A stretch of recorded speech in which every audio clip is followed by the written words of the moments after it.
have the greatest job in the world, and that's working with dogs. Best in Show winner is the French Bulldog. Winston won the National Dog Show. It was amazing. It was exciting. And to have a dog to be #1 dog in this country, you have to have great nutrition. And I always fed Pro Plan. Just like us, when we eat well, we feel good. And I just love that food and what it's done all these years to all the dogs I've bred and all the dogs I've shown.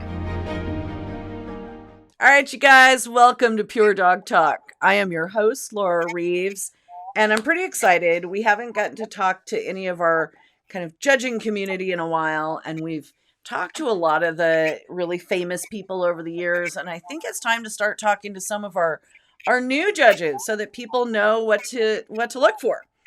And so one of our newer judges, Channing Sheets, just started judging in 22. Is that right, babe? February 21. Oh my goodness.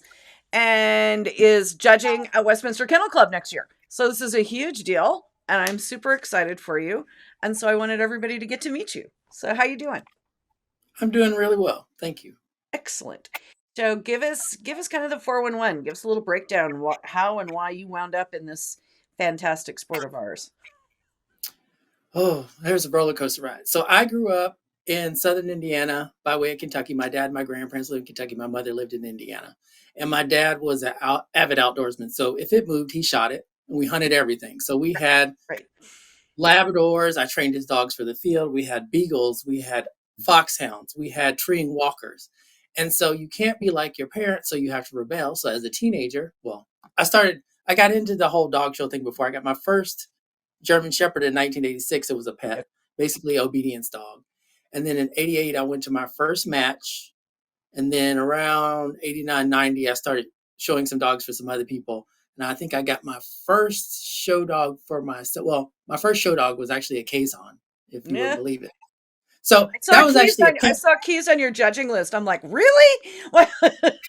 Yeah, because some of the Keys people that know me, it was like my original dog show breed. So I'm kind of thought of in a Keys way. I'm key friendly. And it's a funny story. So we had a local German Shepherd club. And there's a lady who her dog won the national this year. Her name is Jerry Kissling. At that time, I think her name was Jerry Spalding. And she got married to Granger. Yep. And she originally started in German Shepherds. And so at that time, there were a whole bunch of health issues and stuff that were going around, some bloodlines that were being heavily used. So she wanted to get out of it, and she got into Keys. Okay. Well, I ended up getting my pet Keys from her sister because she had a baby and couldn't keep it anymore. And then I tried to turn it into a show dog, and she was one of my mentors. And so it was weird. So as she's getting out of German Shepherds, and as I decided I don't like excessive grooming, I switched from Keys to wrong German breed, Shepherds. Channing. Like really? Come on. It's a lot of hair. It's a lot of hair. Oh my God. And so you wound up in German Shepherds, and that's pretty much, I mean, from what from California and where I've seen you, that's primarily what you showed and bred. Am I correct? Yes. So when I got in graduate school, because, you don't know where you're going to be, you don't know where you're going to land a job. I didn't want to, when I'm in German Shepherds, I want to be in German Shepherds. I want to establish my own bloodline. I want to breed dogs. I want to show dogs, the whole thing. And so because my life was in flux, because I was in school, I decided to dabble in Doberman. So I co-bred a few litters with a guy in Michigan, and I showed Dobermans for a while. So that's like my number 2 breed, second love. Right. Very cool. And talk to me about kind of your vision, right, for German Shepherds, right? I've had Jimmy on the podcast. I've talked to a lot of people about Shepherds. Tell me about yours. Tell me how you see them in your mind. So when I teach a lot, I'm on the Judges Ed Committee for GSDC of A. And when I teach, I start this way. First job is tending. So people are like, why do you gate them excessively? And literally, if you ever go online or go on YouTube and watch one of the German Seeger shows, in the old days, they would have stadiums of 100,000 people in Germany, and they would run these dogs into the ground. They have teams of handlers and tracksuits, and they keep switching out, and they run and run and run because literally they want to see who breaks down first. Yeah, right. So you got to be able to tend stock. So you got to be able to gate. You got to do it all day long. You have good heart and lung function, and then the secondary job is bite work. So you need to have a good bite. You need to have all your teeth, and you need to have good occlusion. Now, albeit a button, first premolar, is a fault just because it's not a gripping tooth. Anything else, I'm pretty much death on for Okay. that reason. Okay. And Very then we cool. worry about how pretty it is. Right, exactly. I'm kind of the same way with wire hairs. Like it's got to have a coat, people. Doesn't have a coat, like I'm not interested. It's got to. And so you've shown shepherds, I mean, throughout the country. Did you do like I talked to oh, her name just went right out of my head. One of my shepherd people that was showing at the Seeger show, like in Mexico, doing that marathon run. I mean, there's a reason y'all are like super fit people running around that ring, you know? We start road working ourselves about a minimum of 6 weeks, but preferably 8 weeks before the national, or else you won't survive. Oh my god! And so, what's your personal best? How long have you run around a ring with a dog? I mean, come on, I'm So, just like I need to know these things. so when you're at a national, the last time I was handling dogs for people was 2020. So Mhm. when you're at a national and you're in specials, if you're going to make it to the end, you're not going to do less than 10 or 12 laps. And oftentimes, if you're one of those top spots, you're going to do like 20 laps. So I had a dog I was showing for someone. He finished number 5 select, and I think Bob Slay was judging, and we ran into the ground. We ran a lot. Jeez, that's, I mean, I occasionally show up and just watch the specialties, and I'm like, oh man, that is just, it's a whole thing. Pulled a groin muscle trying to help somebody show shepherds once. It was bad. Like, I'm not built for that, y'all. It's a thing. So it's a transition. Like, I know this from handling now to judging. Yeah, we both started judging about the same time, and you've got your friends that are handlers, and you have your Yeah. friends now that aren't handlers, and you can't talk to them anymore. So talk about how you manage that. I have never had that problem. And one of my, I'm kind of like you in that one of the good things about me is I'm brutally honest. One of the bad things about me is I'm Yeah, brutally honest. feel ya. So even when people are like, it could have been 20 years ago, they're like, come over, we're having a puppy party. Let's evaluate this litter of puppies. I'm like, get rid of it. Yeah, I'm brutally honest. And so they know, don't ask unless you want to know. yeah, And you aren't special because you're my friend. My yeah, opinion is my opinion, irrespective of our relationship. Our relationship is something different. yeah. I mean, that's how I feel, and I know I've had a few people that were unimpressed because I didn't hand like I wasn't going to play the game. And Mhm. I, I'm not playing the game, man. Speaking of that, one of the common misconceptions, especially with newer exhibitors, Mhm. is that there's this favoritism towards handlers and this and that and the other, or people that you've known for a long time. Here's the thing: there's a disadvantage because Yes. a everybody's going to be looking, and Mhm. they're going to try to come up with a reason for your dog not to be justified to be put up, even if it's the best one because of our relationship. Yep. And B, I know you know better than to bring me something less than. Yes. So I'm going to be harder on you. My God, Channing, that is so on point. You What know better. you know better than this. I have literally said that out loud to people. Like, you know better than this. What do you And do? I get it. You handle dogs for a living. It pays your bills. It pays your rent. It pays for your van. It helps you I, show your and breed your own dogs. And so sometimes handlers take dogs that is not a reflection of their breeding program or their idea of what breed type is for that breed, Mhm. but you still know better. You know better. And the smart ones know that I know they know better and expect that they're not going to win. So what has been the toughest part for you? Like just the transition, getting started, doing the whole process. What's been the most difficult for you? The most difficult part of becoming a judge for me was time and expense. So I still work full time. I still try to breed my own dogs. I still try to show my own dogs, and balancing that with having to travel for permit assignments and having to travel for workshops. And it's just an additional where I probably, when I was young and I really had the bug, you wanted to be at a dog show every weekend. Then I got to middle age and I was like, I don't want to do that anymore. I want to pick and choose the Mhm, right panels mhm, for the right dog. mhm. And I'm going to go try to be successful and be done with it. Right. And then balance it with my regular work life and personal life and whatever. And so now I feel like I don't have that anymore. I'm always at a dog show for some odd reason. Right. Right. Right. Um, and you mentioned going to graduate school. What do you do? What's your real world job? Like, I don't even know that answer. Oh God. So let me take you on a roller coaster ride. So Another one. Yes.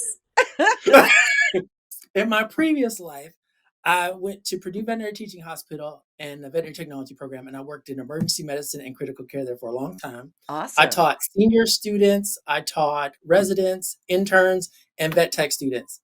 Then, because when you work emergency, you work holidays and after hours, Mhm. and being a vet tech doesn't pay in order to support the dog show habit that I have, I Right. decided to go back to school. So, medical technology, so I was a lab rat, and then I went to graduate school for public health. And then I used to do communicable disease epidemiology, like in a 9 county region in Ohio.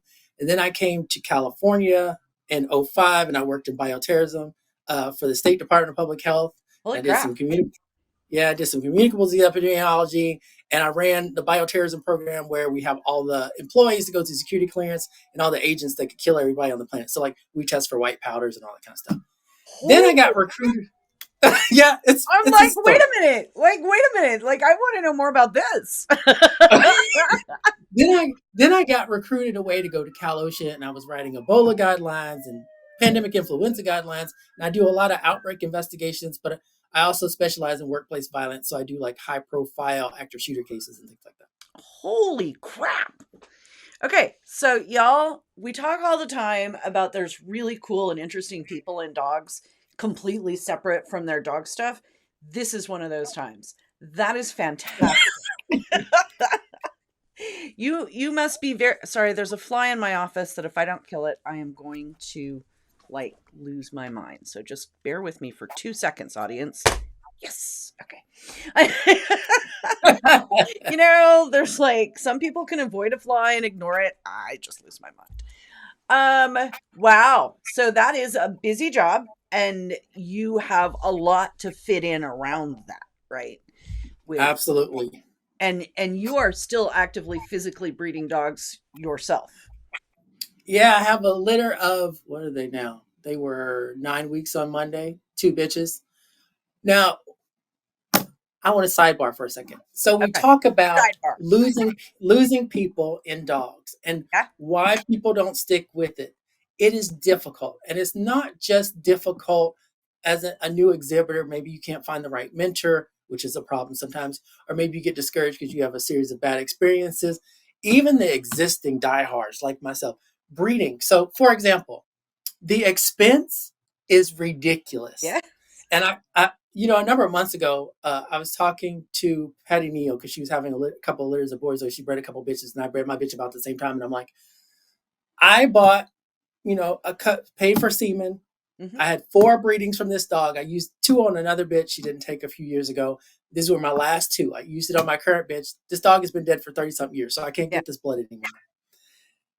This is a maiden bitch, and so people are like, "You're crazy for using." I'm like, in this day and age, as hard as it is to find pet homes, because people are like, "Why am I paying you thousands of dollars for this dog when I could go get a dog for free down the street from Joe Schmo that's poorly bred or whatever?" Mm-hmm. This is why. So not only do we do all the genetic testing on the parents, and we know about temperaments and all that kind of thing, and we try to do the responsible breeding thing. So 3,300, no, it ended up being over about $4,100 for surgical implant, all the progesterones and all that Mm-hmm. stuff, because Mm-hmm. I had to leave her there because obviously if you're working stiff and you're doing all that stuff, you can't drive back and forth to the vet every day. Yeah. And the repo vet's like an hour and a half away. So she was there, boarding, did that part. Then she gets to day 63 and she hasn't gone into labor, no signs of labor. And I'm like, we had done an ultrasound, pregnancy confirmation ultrasound, and there were 3 in a possible puppy. And then because one was resorbing, we Yeah. checked a week later, right? And then there were 2. Mm-hmm. There was another that was resorbing. I'm like, is she not able to maintain hormone levels? All this kind of stuff. You can do progesterone testing to Yep. see. Yep. And we get to day 63, no puppies. And so it was like, phone call to the vet, take them. Yeah. Because I don't want to lose what I got, right? So I was fortunate to get them. But $10,000+ later, Yes. that's just to get them on the ground. Yeah. That's not including all the puppy expenses and all the things that come with that. So like, this is why people don't want to do it. Yeah. No, you're not wrong. I mean, I had the same thing. I had two back-to-back frozen semen, surgical implant, singleton C-section in a week. Oh my God. $8,000 for 2 puppies. Exactly. One of which I gave away to my breeder friend that is taking on my breeding program. Right? So like Then and they think, oh, you're going to get rich. I'm like, even if I sold these at $5,000 a piece, which they're both staying because I can't get this right, blood, so they're right. going to stay. Yeah, those are permanent. They're not going anywhere. But even if I sold them at $5,000 a piece, I would still be in the red because there's all the expenses of just raising puppies. Mm-hmm. Yep. And I think this is a great segue to talk about. You and I are of an age, like really, basically, we've got to be about the same. So talk about from your perspective. You've seen the dog show scene in different parts of the country from a different group than I'm from, like that. Talk to us about what you've seen since the mid 80s, which is when I started, to today. So I'm from Evansville, Indiana. And as you know, the Evansville Louisville Kennel Club cluster was the largest in the country forever. I Mm-hmm. remember walking into that building and every ring and every wing in that Kentucky Expo Center being filled full of dogs.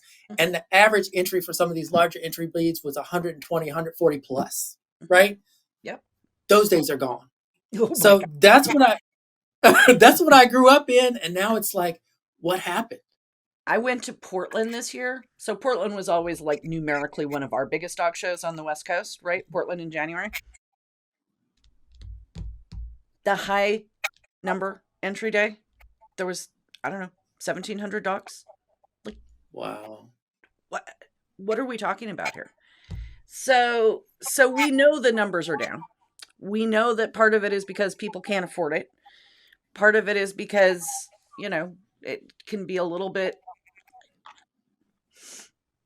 not kind and gentle. It's competitive. And that is not always something that everybody can deal with. So what do we do? How do we adapt? So it's a complex issue. Part of it is like we talk about legislation, zoning for dogs and Mhm, not be able to get permits and that kind of thing. mhm, So there are limited restrictions on that. Gone are the days where the average person would have a 15, 25 dog kennel and they could breed litter mate bitches from a litter different ways and see how bloodlines develop and all that stuff. It's not feasible to keep that many dogs anymore. mhm. Just the expense of feeding them, not Right. including veterinary care and all that stuff, Just is dog food. astronomical. Yeah. Just dog food. Food. I had this discussion with one of my friends from back east in Ohio. He's like, "Oh, we spend about $1,200 a month." And then one of my friends in LA, who only has like 4 dogs, mind you, spends $2,000 a month. But she buys some special food for some of Yeah. them that have some Right. GI issues, whatever. But I'm like, it's ridiculous. Mhm. It's a lot. It's just not sustainable. Right. So what's the solution? I'm asking. Let's brainstorm it right here. Let's solve all the world's problems. My favorite thing to do. So I don't know that I'm able to solve the expense problem. What I have been able to work on is keeping some new people. So like one of the weirdest things, so not to be negative, but so there were a couple people that came to me like, oh, a couple people were resenting you because you got an assignment with Westminster Kennel and you're a new judge. And I'm like, that's fine. I get it. They've been doing it longer. They have more experience. They could be excellent judges. I have no qualms with that. You feel how you feel. You have a right to that. What I will say is how you treat new people makes or breaks whether you get assignments, whether they want to show to you, or whether those individuals will continue to participate. So like people send me links to posts on Facebook and stuff on rate your judges and stuff. And I'll have these reviews from new people that are like, oh, he took time with my puppy. And I really focus on puppy because I don't want them to have a bad experience. And I Right. don't want a new person to have a bad experience. Right. Those are the two that we want to keep coming back. And Yeah. if you do that and they bring their friend or their friend, you'll grow exponentially. But you have to make positive experiences. Yeah. No one wants to go somewhere where they're going to have a negative experience. Mm-hmm. 100% agree on that. Also, my thing, raising up baby dog breeders. We need more people breeding good dogs. And so what I've done is because I just variety of reasons, I'm not physically kind of in a position to do that anymore. So I have parked a whole bunch of good bitches out with good people who are willing to work with me, right? Who are willing to actually, listen and work with me. And I'm not in charge, but I'm kind of advising, right? Like I've reached the advisory role. And that's really useful. Absolutely. I have a Doberman friend that I got my last Doberman with.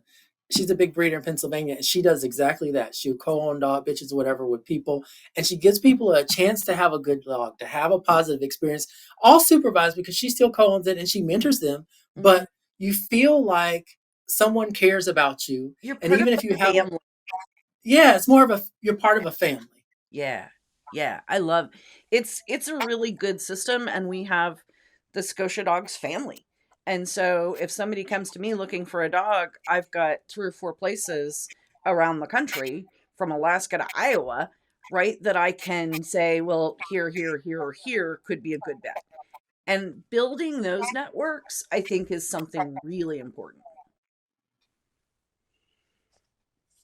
How you Uh, treat people is everything. yeah, it is. Okay. So on the judging part of it, you've got not quite the whole group, but you're getting pretty close. So Three you've more got, to go. yeah, I know. I just turned in my last 2 for the sporting group. Like, I can do this. Do this. Um, COVID was a killer. Anyway, so what speaks to you when you're in the ring? Like, everybody has a priority. Everybody has a thing that matters. Um, Essentially across breeds. Like, what are your hallmarks of what you're looking for in a dog that makes your heart go pitter pat? So it's easy for me for herding because that's where I come from. And I've Mhm. shown most of those breeds and I've been around them and I have dogs with herding trials. I've been to herding trials. It's easy for me for sporting. It's easy for me for hounds because I grew up with that. I know what they look like in the field and how they're supposed to work. Mhm. You know, I dabbled in keys, so I have a non-sporting breed and I've been studying poodles and stuff like that. Where I struggle is there are some breeds where you read their standard and motion is not described and it's virtually I non-existent, and type for them is a proportion or a head.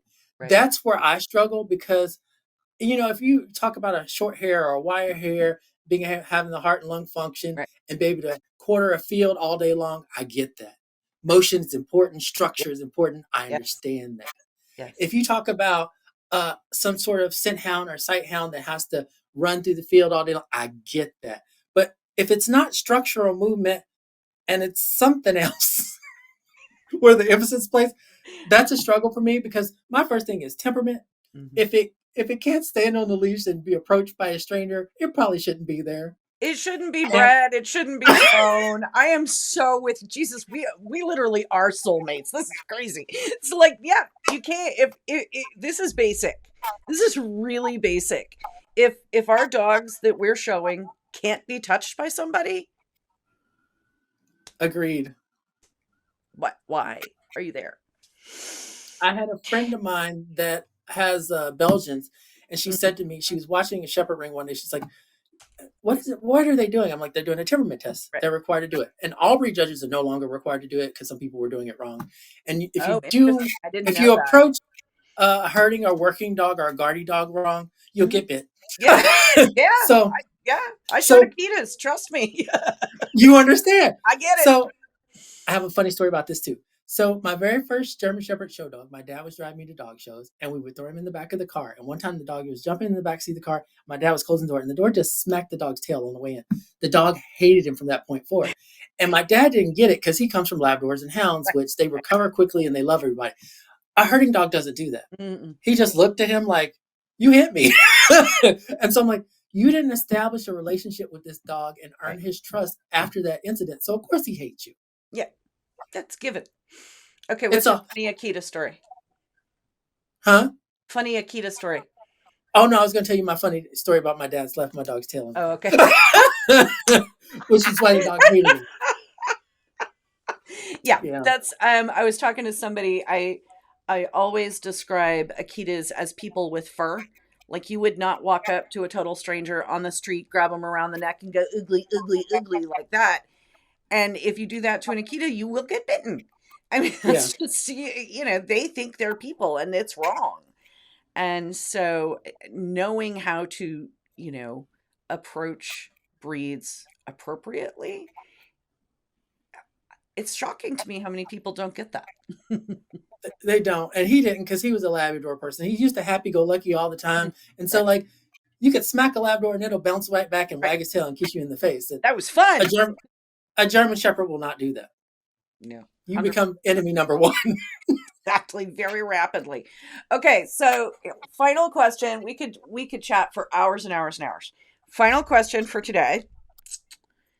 We talked about it. Did you think about it? So our favorite driving game is always our like all-time best in show lineup. So Okay. group winner from each group and then who goes best in show. Well, I have to qualify this. What we talked about, there are certain groups that I'm comfortable with, and there are Right. certain groups I'm not. The one I'm the least comfortable with is terriers, because that's a skill set that I don't necessarily have because I'm not a terrier person. So I don't know whether this dog is good or not, but I would say the Kerry Blue that Bill McFadden used to show. Yeah. Mick was good. You nailed that one. That is a slam dunk. Sporting, there's so many. But the dog that Gordon Setter that Ken Murray used to show. Uh-huh. Yeah. Yeah, that was a real good. Hound group, there's no question, Trist. Period. Yeah. There will never be another like that. No. Non-sporting, probably that standard that Dennis McCoy used to show. That's my boy. Oh, that's my boy dog. Yes. Yeah. Toys. Ooh. This is another one I'm not very comfortable with. I know. My favorite toy breed is Affin Pinchers. I think they're adorable. So there you go. Well, no, I'd probably pick a poodle. There was a poodle years ago. What was his name? Smash or something. JP Winner Victory or something like that. That one. Yep. Herding. Come on. There's so many herding dogs that I loved. I'm gonna say, because I think she was robbed because she never got best in show, Altena's Mystique. Yeah. Mystique. When she was young. Yeah. So here's the thing about her. She had a sister that won our national in 1989. Mystique was third to her, and there was behind another bitch. The sister had a little bit better shoulder, was shown primarily at the specialties. Mystique didn't start specialing in the Aubrey until she was like 5. Mm-hmm. If they would have started her in her prime like at 2 or 3, oh my God. Well, she already has 275 Aubrey best in shows, and nobody's going to break that record. even if they could in terms of number of best in shows, they won't in terms of dogs to feed it because there were just way more dogs that showed back then than do now. So it's not comparable, actually. No. That's kind of where I'm at. Those are my groups. Okay, so who goes best in show? Trist. Oh, really? You're going to have Trist over Mystique, huh? Well, I love them both, but Trist, I don't think I've seen an Afghan like that since that. No. I've seen a number of good German Shepherds, and there's a number I could throw in there and give a best in show to, and there's a number of them that have won best in show.